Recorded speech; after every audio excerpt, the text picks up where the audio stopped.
Market regulator SEBI agrees to classify the government's post-sales stake in IDBI Bank as public. The new acquirer will now have 1 year to meet the minimum public shareholding norms. And Mukund completes sale of 45 acres land parcel in Thane. They received the aggregate amount consideration of around 800 crore rupees. This will help in reducing their borrowing cost as their debt comes down.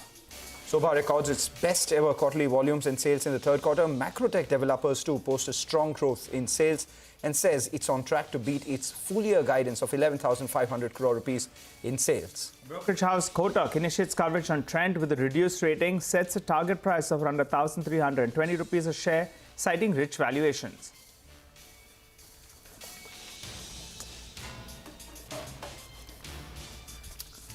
Hello and welcome to Chartbusters. I'm Nigel D'Souza and joining me as always, Mangalam Malu. Well, Mangalam, Friday morning, looking forward to the weekend, but we need to get through a few hours of work, I think so.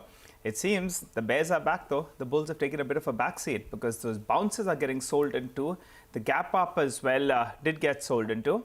But I still think the 17,900 odd mark will be an important level. The bulls will fight for that as we saw yesterday. And risk reward could favor a buy trade at around 17,900. 17,800 to 17,900, very, very crucial level.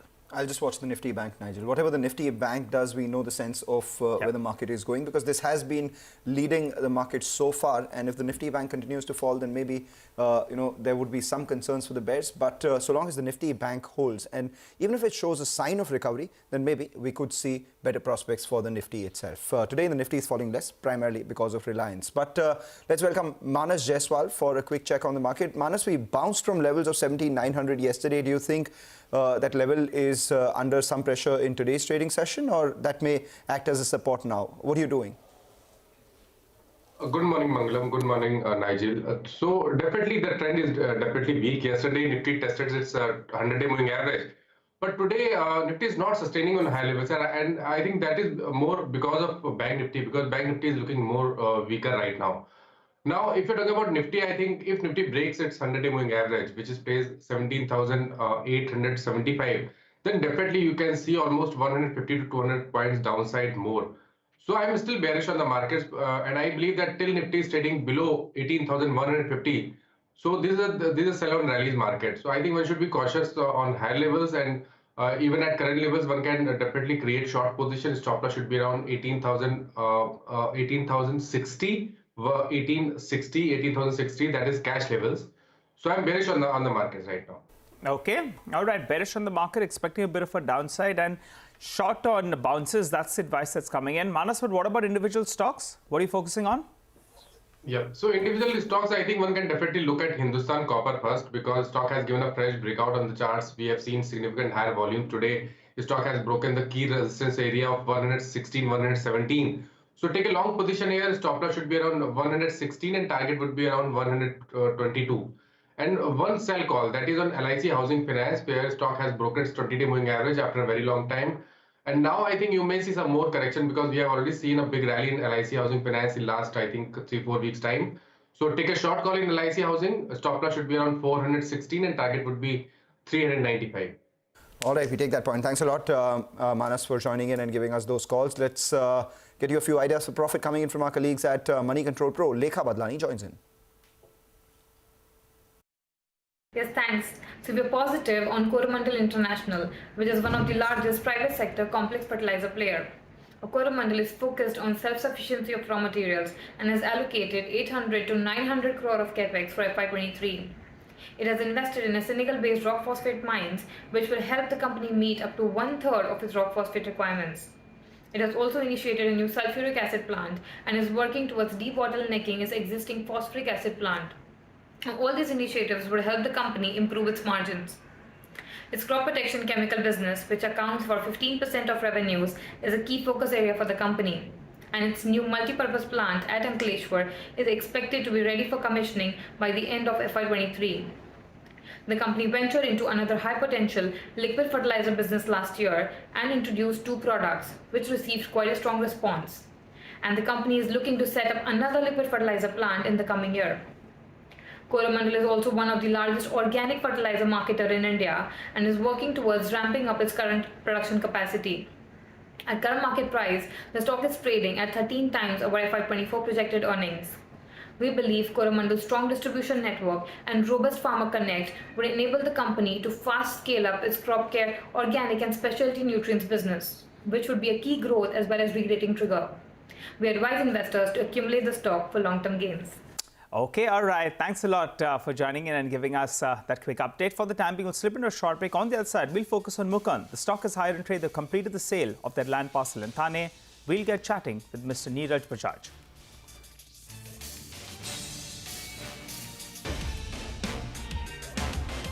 Well, the market is a little bit sluggish, but Mukund, that's the stock that's buzzing in trade. They've completed the sale of that land worth around 800 crores odd. This will help in reducing borrowing costs as well as deleveraging the company. Remember, this was announced a while back. The company had received around 160 crores in March 2022.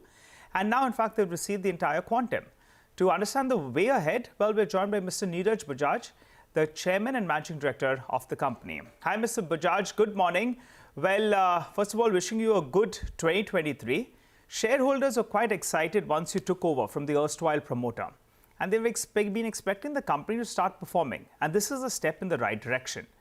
Now, could you tell us this money that you're going to be receiving is going to be used for debt reduction, I'm guessing. So what is the last updated debt that you have as of September 2022? And what does it come down to? Please go ahead. Let me say, yes, happy to be talking to you, Nigel. And our big issue in Mukund was the high debt. So this will reduce our debt by about 800 crores. So we were, if you look at 2 years back, our total debt was about, the short-term, long-term all combined was about 3,500 crores. Now, actually, it comes down to about after this 800 crores has come in yesterday, it comes down to about 1,000 crores. But 2 years back, our top line was about 2,500 crores. This year, this financial year, I had mentioned in the AGM to the shareholders that we hope to cross a top line of 6,000 crores. And we are absolutely on track to do that.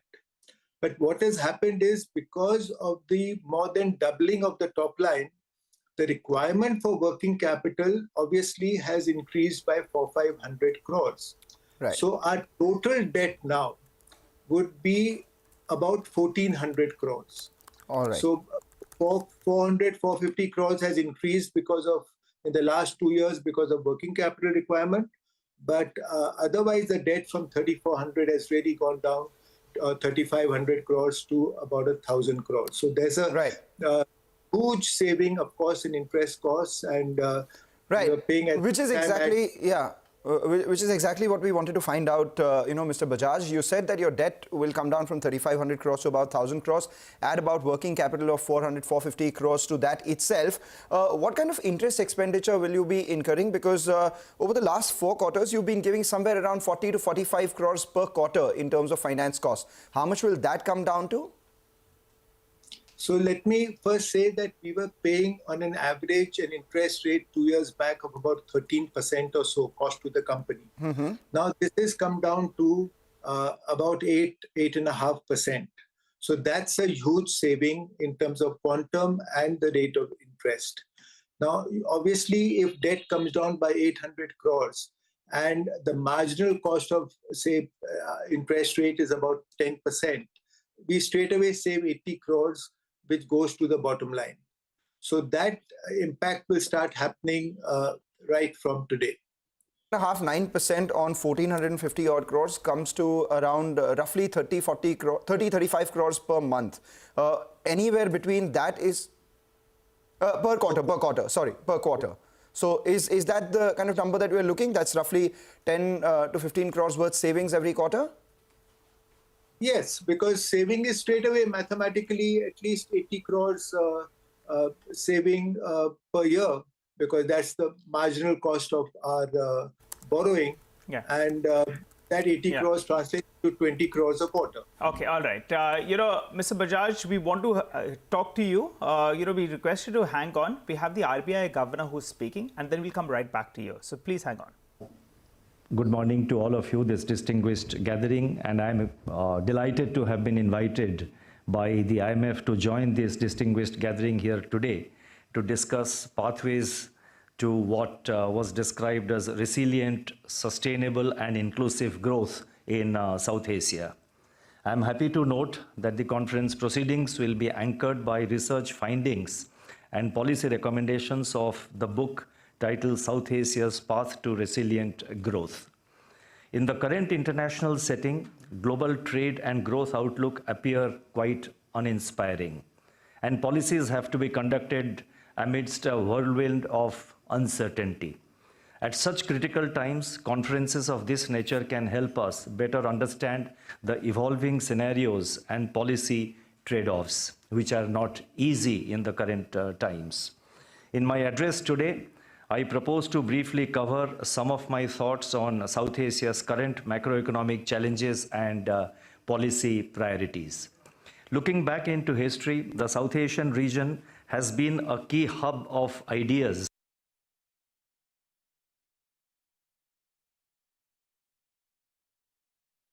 All right.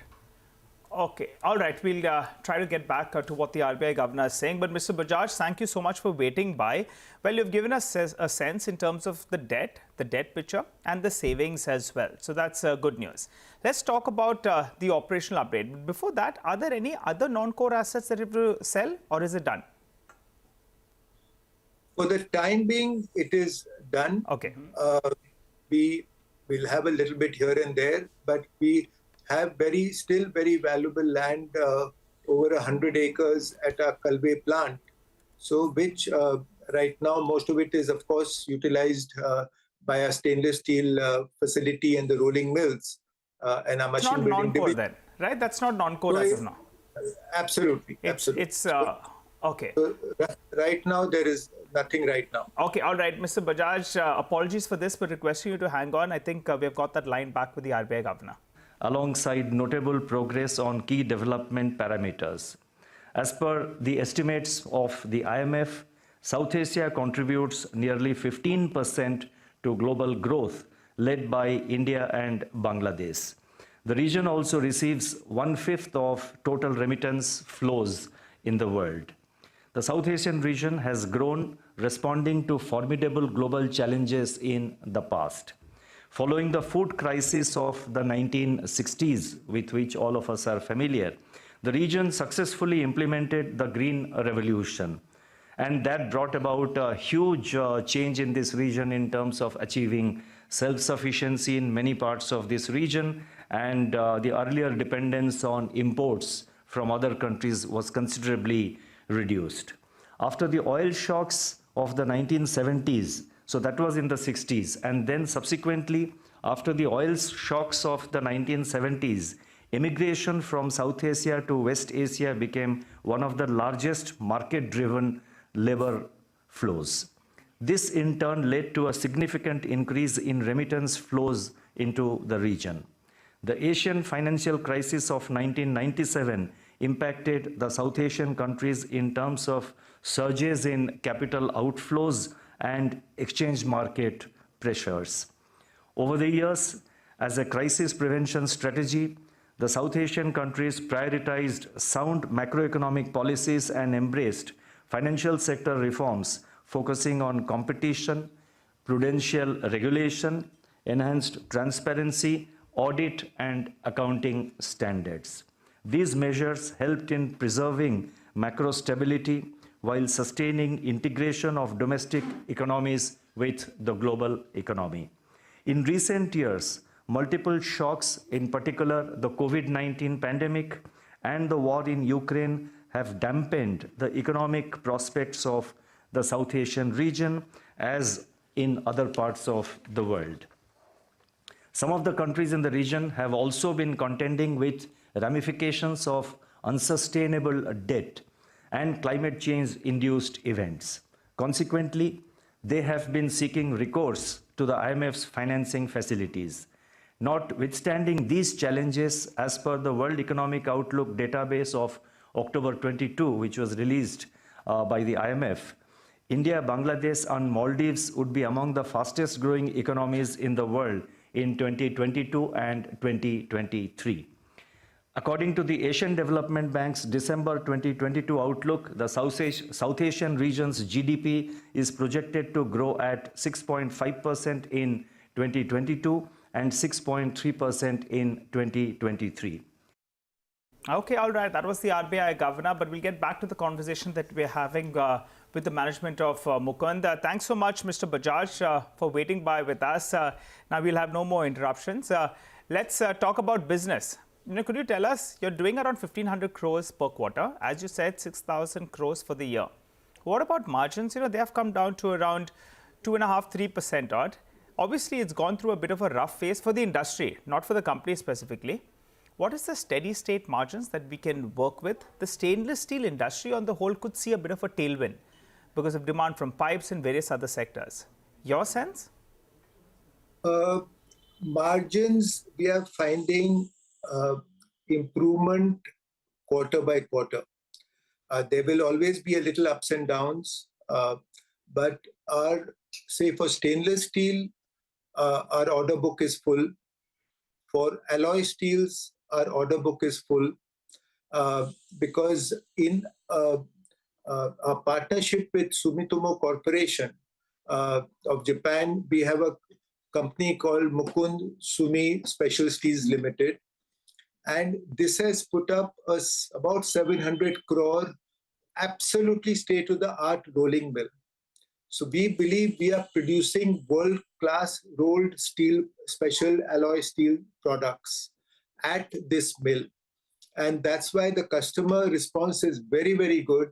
And that's why our order books are up. Right. Mr. Bajaj, for 6,000 crore revenues in this year, what kind of margins can you do? And going forward, what is a sustainable run rate? I can only tell you that margins are improving. Okay. They are improving.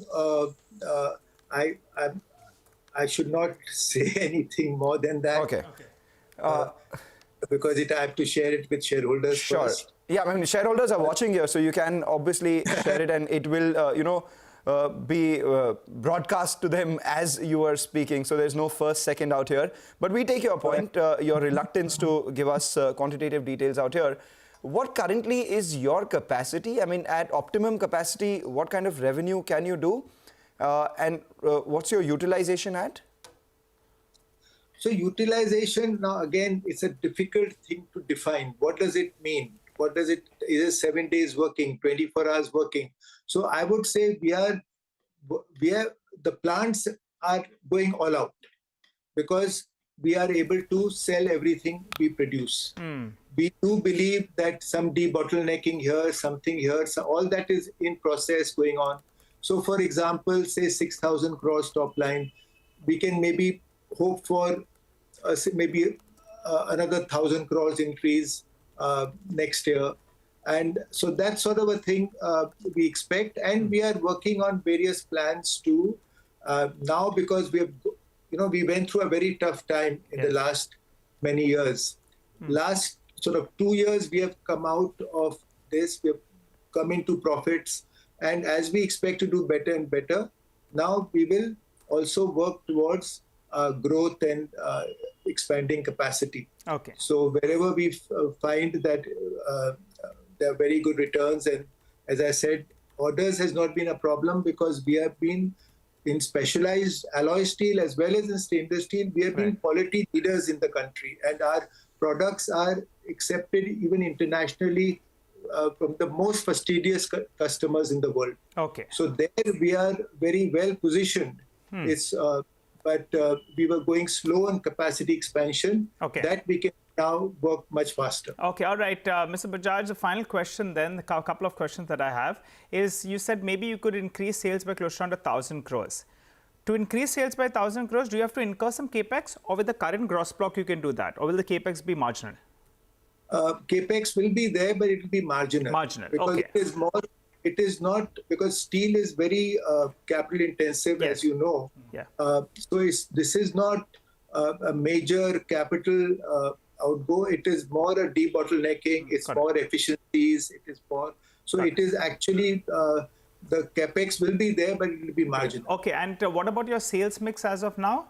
Are you seeing any slowdown? First of all, I don't think so, because you're saying you're functioning at optimal levels. Order books are full. So my sense is that maybe you've not yet witnessed a slowdown, but you could clarify on that front. And what is your sales mix between domestic and exports? Is there any exports? You see, what happens in, say, stainless steel, for example, maybe 60-70% of what we produce ultimately goes abroad, goes to Europe, goes to virtually all over the world. But some of it goes directly by us, and some of it we supply to further processors who export.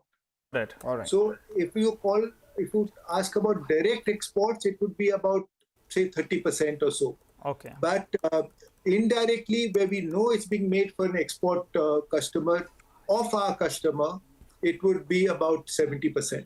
Okay, got it. Well, Mr. Bajaj, it's good to speak to you. We're speaking after a while, after a few quarters, and you've bought some good news as well. So we look forward to chatting up with you maybe at the end of this year, and we'll get an update. But otherwise, congratulations on concluding this. And thank you very much. It got delayed. It took a lot of time, Yes. lot of Got it. processes, Yeah. but it's very big. It's very good news for Mukund. thanks so much for that. Well, let's slip into a short break on that note. You come back, we continue our focus on markets and stock-specific action. Welcome back. The Nifty is inching slightly lower. 17,933 is where we are at, and this despite some bit of recovery that we saw in the Nifty bank, courtesy the PSU bank pack. But of course, it doesn't have as much weight as the private sector, as a result of which the Nifty bank is still sitting with a cut of about 0.7%. Some broader market stocks doing extremely well this morning. We have Godrej, which has now moved to the high point of trade, a gain of almost 7% on Godrej. Uncharacteristic for the stock to move this way with the kind of volumes that we're watching on Godrej. So just keep an eye out on that one. Gati is the other one which has moved to the high point of trade, gain of almost 4.5% today. And Britannia from the FMCG pack continues to do well for the second day running. With that, we take your leave on this edition of Chartbusters. Thank you for watching. Trading Out comes up next.